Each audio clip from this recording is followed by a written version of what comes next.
सीधे काव्य, रीति युक्त काव्य, ऐसे अलग अलग प्रकार का काव्य निर्माण हो गया है। रीति कवि के काव्य की निर्मिति का उद्देश्य इस युग के राजाओं का मनोरंजन करना था। यानी क्या है, यह राज दरबारी कवि है। कवियों का मनोरंजन करना इस काल के कवियों का राजाओं का मनोरंजन करना इस काल के कवियों का मुख्य उद्देश्य है। इसीलिए राज दरबारी कवि है ये। तो वे राजा का ही मनोरंजन करना चाहिए। अगर राजा की टीका टिप्पणी करेंगे तो उन्हें राज दरबारी कवि कहलाकर कौन रखेगा, तो उसे वहीं से मैंने निकाल दिया जाएगा। इसी कारण राजा का ही मनोरंजन, राजा के लिए ही साहित्य लिखना इस काल के कवियों का प्रमुख उद्देश्य है। इस काल का साहित्य स्वांत सुखाय निर्माण नहीं हो गया। राजा के लिए, राज परिवार के लिए यह साहित्य लिखा गया है। सर्वत्र दरबारी वातावरण फैल गया था। ऐसी स्थिति में चमत्कार निर्मित तथा वाहवाही की प्राप्ति के लिए मुक्तक काव्य शैली उनके अधिक अनुकूल पड़ी। राजा का मनोरंजन करना मुख्य उद्देश्य। और सभी जगह हम देखते हैं तो राज दरबारी वातावरण फैला हुआ दिखाई देता है। तो ऐसे समय यानी जब लोगों को आनंद कब मिलता है, चमत्कार निर्माण होता है, तब लोगों को आनंद प्राप्त होता है। तो चमत्कार निर्मिति में ये इस काल के कवि जो है वो पारंगत थे। यानी चमत्कृत कुछ न कुछ लिखकर यानी दरबार के लोगों को हंसाने का कार्य इस काल के कवि करते हुए दिखाई देते हैं। और वाहवा प्राप्ति के लिए राजा के यानी वाहवा मिलनी चाहिए, इसीलिए वे मुक्तक साहित्य लिखने के लिए प्रेरित होते हुए दिखाई देते हैं। मुक्तक शैली उन्होंने अपने साहित्य लेखन के लिए अपना दिए। तुरंत शीघ्र कवि, जैसे हम कहते हैं ना कि यानी शीघ्रता से उसके बारे में कुछ कहना। राज दरबार में कवि लोगों में एक दूसरों को नीचा दिखाने की होड़ लगी थी। यानी सभी राज दरबारी कवि है तो वे हर एक आगे जाने की होड़ में होता है। तो इसी कारण क्या है, यानी राज दरबार में एक सम्मेलन होता था, काव्य गोष्ठियां होती थी। उसी समय ये प्रतियोगिता होती थी कि कौन अच्छा कविता लिखता है, कौन अच्छी कविता प्रस्तुत करता है। तो ऐसी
वहां टिकना मुश्किल हो चुका था।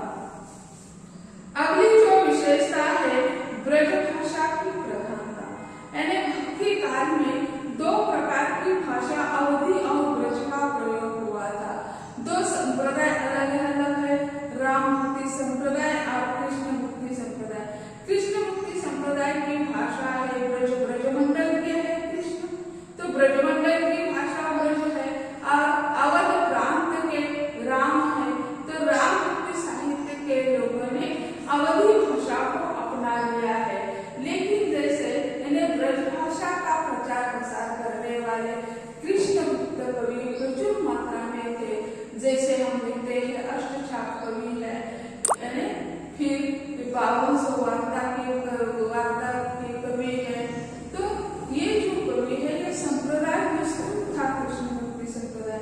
लेकिन राम भक्ति संप्रदाय तुलसीदास जी के बाद गिने चुने लोग ही राम भक्ति संप्रदाय में सम्मिलित थे।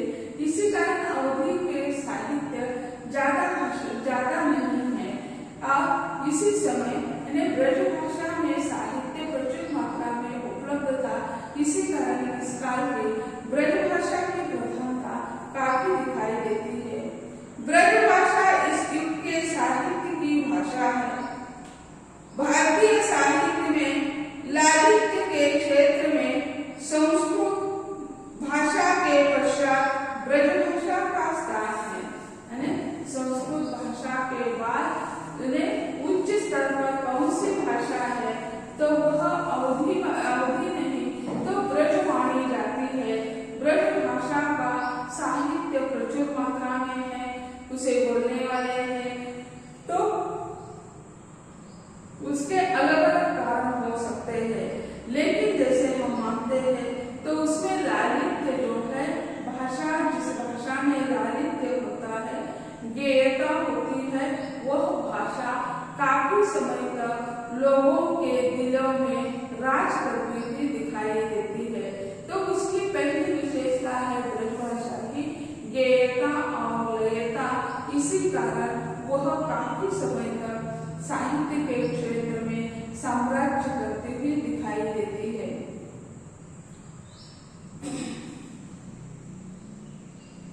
ब्रज भाषा इस युग के साहित्य की भाषा है।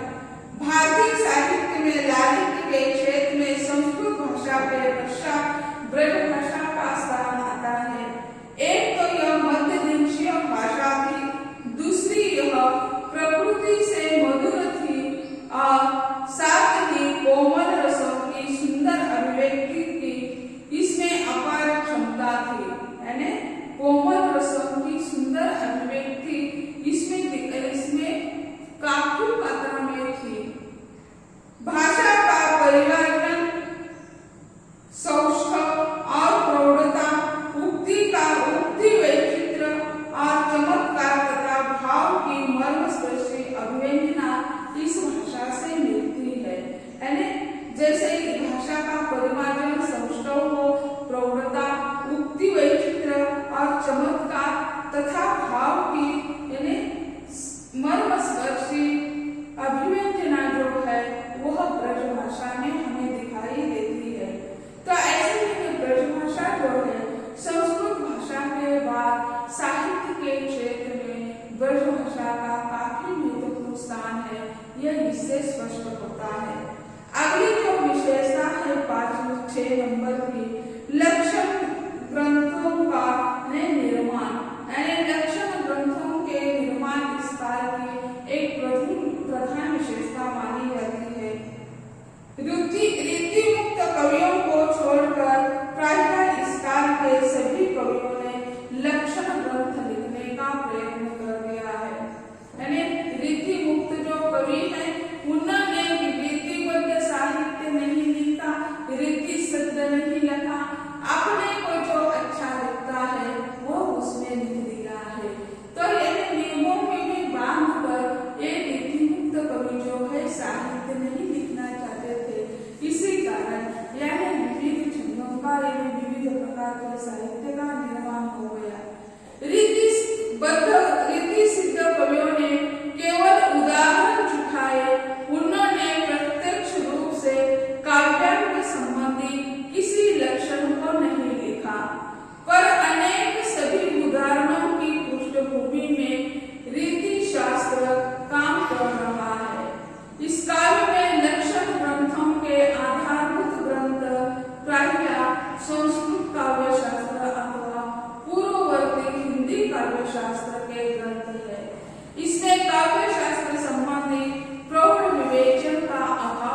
का आधारभूत ग्रंथ जो है वह संस्कृत का काव्यशास्त्र ग्रंथ माना जाता है। इन काव्यों में लक्षणों की अपेक्षा उदाहरण खंड अधिक लोकप्रिय एवं सुंदर दिखाई देते हैं। तो उदाहरण जो होते हैं वो उदाहरण भी लोगों को बहुत सुकून देते थे, अच्छे लगते थे उदाहरण भी। अगली जो विशेषता है वीर रस की कविता, रीतिबद्ध, रीति सिद्ध और रीति मुक्त, ऐसे जो हम भेद देखते हैं तो उस भेद से यह स्पष्ट होता है कि वीर रस की भी कविता इस काल में निर्माण हो चुकी है। रीति युग प्राय शांति और समृद्धि का समय है, किंतु औरंगजेब के क्रूर आतंकमय शासन ने भारतीय प्रशांत वातावरण को विक्षुब्ध कर दिया। वीर रस का साहित्य क्यों लिखते? सब कुछ शुभ मंगल चल रहा है, कुशल मंगल चल रहा है, शांत समय है, तो फिर भी युद्ध कर क्या बोलेंगे। लेकिन जो है विदेशी आक्रमण जो है तो वह औरंगजेब जो इस काल में था वो क्रूर शासक मानते हैं और उसके आतंक ने भारतीय शासन में भारतीय वातावरण को उन्होंने अशांत कर दिया है और विक्षुब्ध कर दिया, ऐसा कहते हैं। औरंगजेब ने हिंदू जनता पर अकथनीय अत्याचार किए। औरंगजेब ने ये जो जनता है हिंदुस्तान की हिंदू जो ज्यादा मुख्य रूप से कहते हैं हिंदू जनता पर उन्होंने अत्यंत अन्यायकारक कार्य कर दिया है, घोर अत्याचार किए हुए हिंदू जनता पर दिखाई देते हैं। परिणाम स्वरूप वीरात्मक प्रवृत्तियां जाग उठी, वीर रस का साहित्य निर्माण हो गया, उस पर अन्याय कर दिया है उन्होंने, इसी कारण वीर रस की कविता निर्माण हो गई है। अपने आश्रयदाताओं की धमनियों में आतताई के विरुद्ध खड़े होकर सबल डटकर लेने के लिए नवीन व्यक्त का संचार करने के लिए कवियों ने भी वीर रसात्मक कविताओं की निर्मिति कर दी है। तो वीर रस के साहित्य की निर्मिति भी इस काल में हो गई है। हम कहाँ तक कब तक अन्याय को सहन कर लेंगे, उसके लिए भी कोई मर्यादा होती है। तो इस काल में शांतता का वातावरण है, सब कुछ है, लेकिन आत्म संरक्षण नहीं, तो अपने देश का संरक्षण, जनता का संरक्षण करने के लिए ये वीर रस काव्य की निर्मिति वीर रस के कवियों ने कर दी है।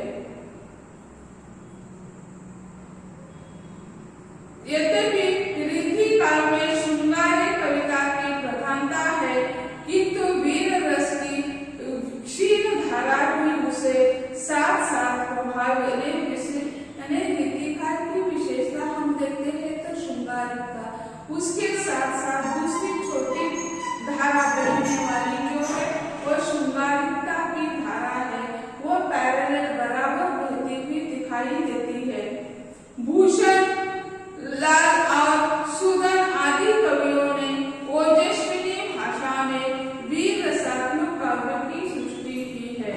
तो ये भूषण हो, लाला हो और सुदन हो आदि कवियों ने अपने ओजस्वी भाषा में वीर रस का वर्णन कर दिया है।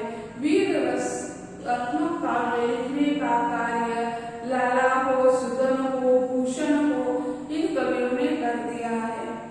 अगली जो विशेषता है 8 नंबर की, वह है सूफी काव्य तथा प्रेमाख्यान काव्य।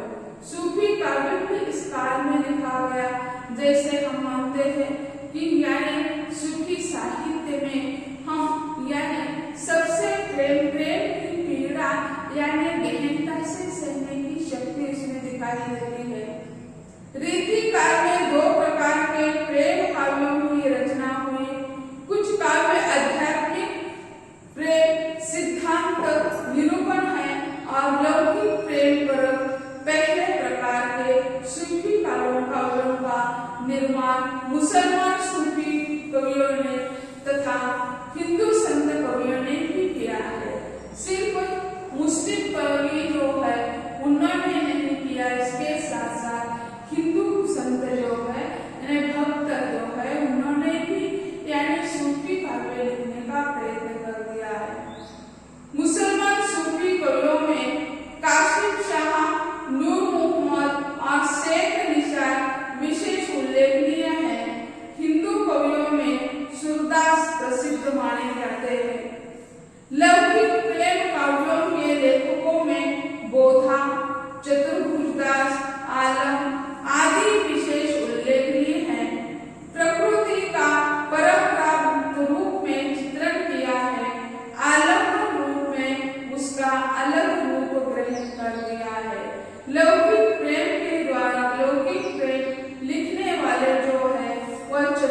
बची हुई उनकी विशेषता जो है उसके बारे में चर्चा करेंगे।